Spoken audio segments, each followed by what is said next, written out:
इस पेड़ पर चिकी नाम की एक प्यारी चिड़िया, कालू नाम का एक चालाक कौआ और उसकी पत्नी कावी रहते थे। चिकी, कालू और कावी बहुत अच्छे दोस्त थे और उन्होंने पेड़ की सबसे ऊंची शाखाओं पर अपने अपने घोंसले बनाए हुए थे। तीनों बहुत मेहनती थे और मिलकर अपने अपने अंडों की देखभाल करते थे। कालू भाई और कवि बहन कैसे हो? कहाँ जा रहे हो? चिंकी बहन खाने की तलाश में जा रहे हैं। आप भी चलिए हमारे साथ। हाँ कालू भाई, मुझे भी दाना चुगने आना है। लेकिन उसी पेड़ के नीचे नागू नाम का एक खतरनाक और चालाक सांप रहता था। नागू बहुत भूखा था और हमेशा किसी आसान शिकार की तलाश में रहता था। इन चिड़ियों के अंडे मुझे बहुत पसंद है। जब ये अपने घोंसले से दूर है तो मुझे अपना काम करना चाहिए।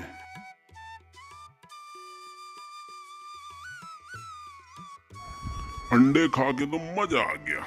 बड़े स्वादिष्ट अंडे हैं।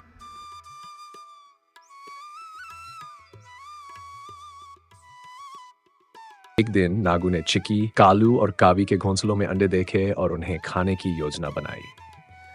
जैसे ही तीनों अपने अपने अंडों को छोड़कर भोजन की तलाश में गए, नागू धीरे धीरे पेड़ पर चढ़ा और उनके सारे अंडे खा गया।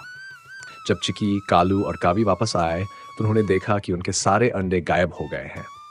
वे बहुत दुखी हुए और आपस में चर्चा करने लगे कि यह कैसे हुआ।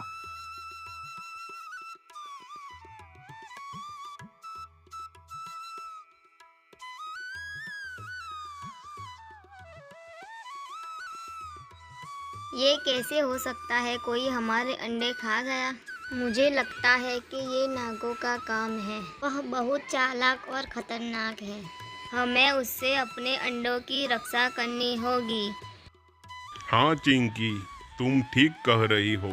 नागू हमेशा किसी आसान शिकार की तलाश में रहता। हमें कोई योजना बनानी होगी, वरना हमारे बाकी के अंडे भी सुरक्षित नहीं रहेंगे। सब लोग सुनो, मुझे एक विचार आया। हम नागू को सबक सिखाने के लिए एक चाल चलेंगे। मैं राजा के महल जाकर कुछ ऐसा लाऊंगा कि वह खुद ही फंस जाएगा। हमें जल्द ही कुछ करना होगा, नहीं तो फिर से नागू हमारे अंडे खा जाएगा। कालू, तुम्हारी योजना बहुत अच्छी है। मैं भी तुम्हारे साथ चलूंगी।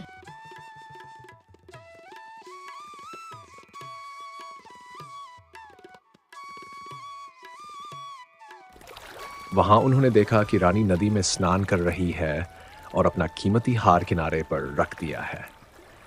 कावी ने कालू के साथ मिलकर वह हार उठाया और उसे चिकी के घोंसले में ले आए। फिर तीनों ने मिलकर वह हार उठाया और नागू के बिल के पास गिरा दिया।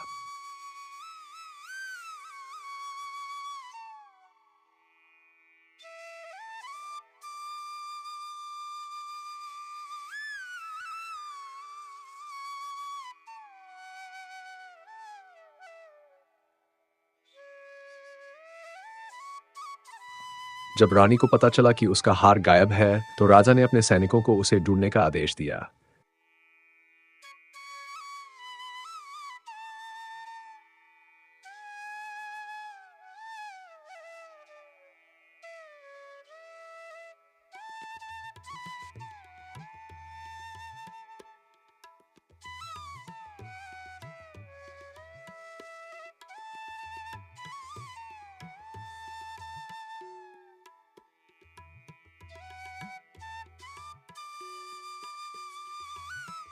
सैनिकों ने हर जगह खोज की और अंत में उन्होंने वह हार नागू के बिल के पास पाया।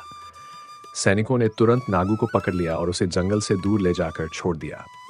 अब चिकी, कालू, कालू और कावी खुश थे कि उनके अंडे सुरक्षित रहेंगे। इस बार जब उन्होंने अंडे दिए तो वे बिना किसी डर के अपने बच्चों की देखभाल कर सके। इस तरह चिकी, कालू और कावी ने अपनी बुद्धिमानी और एकता से नागू से छुटकारा पाया और अपने परिवार को सुरक्षित रखा। इस कहानी से हमें यह सीख मिलती है कि दोस्ती, चतुराई और एकता से किसी भी समस्या का समाधान निकाला जा सकता है।